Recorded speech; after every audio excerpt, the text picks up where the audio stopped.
Para pala sa inyong mga baguhan pala na nag-alagang manok ng papalahi, kapag pumili kayo sa magkapatid na gagamitin yung pangmaterialis, gawin yung inahin, dapat huwag kayong pumili sa nagkaganito ang pakpak. Ito sa akin, reject na ito siya. Dahil nung maliliit pa ito, hindi siya ganyan nalabas ang pakpak niya. Kahit iayusin mo pa to, ibabalik kong ganyan, kapag bitawan ko na siya, pakawalaan ko na siya, maglakad-lakad, nakaganon ang pakpak niya. Yan, labas. Ibig sabihin reject siya. Kabila ang pakpak nito, gaganon yan. O, bumabaliktad. Gaganon. Lalabas. Yan. Dapat ang normal na pakpak sa isa kainahin, lalaki man yan o babae, nakaganyan lang yan. Ganyan ang forma. Nakatago yung dito niya. Banda sa pakpak niya sa dulo. Nakaganyan yan. Pero ito labas. Kaya hindi maganda ito na gagamitin natin pang materialis, gawing inahin na kuhag lahi, dahil lalabas din ang mga anak niya ganito, nagkaganyan ang pakpak. Reject ito siya. Ibig sabihin hindi siya nakaganyan ang pakpak niya, dapat nakatago, nakaganyan siya. Ang tubuanan niyang pakpak palabas, kaya hindi paloob ang kanyang tinutubong balahibo. Napansin ko lang ito noong pinakawalan ko na dito, kasi doon ko to gialagaan sila sa bahay. Ngayong malaki-laki na sila, pinakgala-gala ko na dito ko na napansin na bakit lumalabas ang pakpak. Akala ko to sumasabit lang, kaya ibalik kong ganyan, inaayos ko. Ganon din, pagbalik ko nakaganon na rin uli. Kaya hindi ko na to pwedeng gagamitin na pipiliin kong pang materialist dahil mag-anak ito siya ng mga ganyan na hindi pantay ang pakpak. Labas ito, dapat nakaganon lang ang pakpak niyang forma.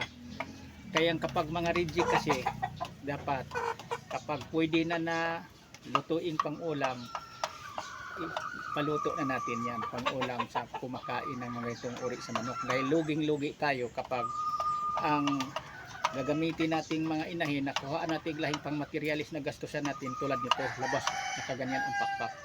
Reject yan. Hindi yan magustuhan sa namimilig manok. Kung mayroon tayong mga gialaga ang mga laking nakaganyan ang mga balahibo sa pakpak, dapat nakaganyan yan, nakatago. Kaya lang kapag ayusin mo to, okay naman, ganyan. Pero tinan nyo, labas pa rin.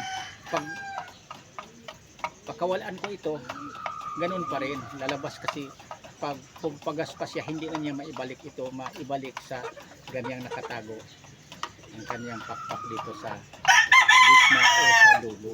Labas yan, nakaganyan talaga yan. Kaya pinapakita ko lang to sa inyong mga baguhan pa lang.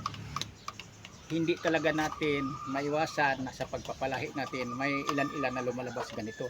Ito lang naman siya nag-isa sa lahat nilang magkapatid, pati yung mga sinundan nito hindi naman ganyan. Ito lang siya nag-isa na hindi normal ang kanyang tubuanan sa pakpak. Hindi ito double wings. Ang double wings naman may tumubo dito, doubly, kaya tinawag og double wings. Ito hindi, dahil hindi ito double ang kanyang tumubong mga pakpak, mga balahibo sa pakpak, hindi double, hindi ito double wing. Ano lang ito siya, reject yan. Hindi normal ang kaniyang forma sa pakpak o sa buto o yung tubuanan mismo sa balahibo, kaya labas ang nakaganyan siya, hindi nakatagong nakaganyan.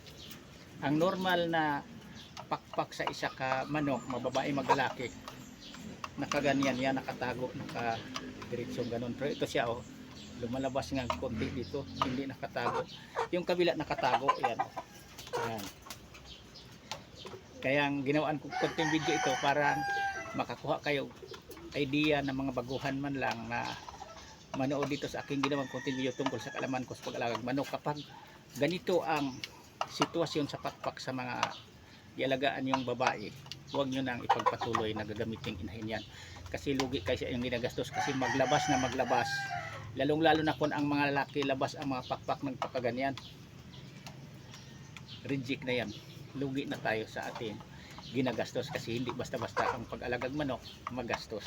Kaya dapat piliin natin ang hindi mga reject na gagamitin natin kuha aglahi pang materialis na babae man yan o lalaki, para hindi tayo lugi, kumikita tayo sa pag-alagang manok natin. Nasa pagpili natin kung gugustuhin natin kumikita. Yan lang. Thank you ulit sa pagpunod. Bye.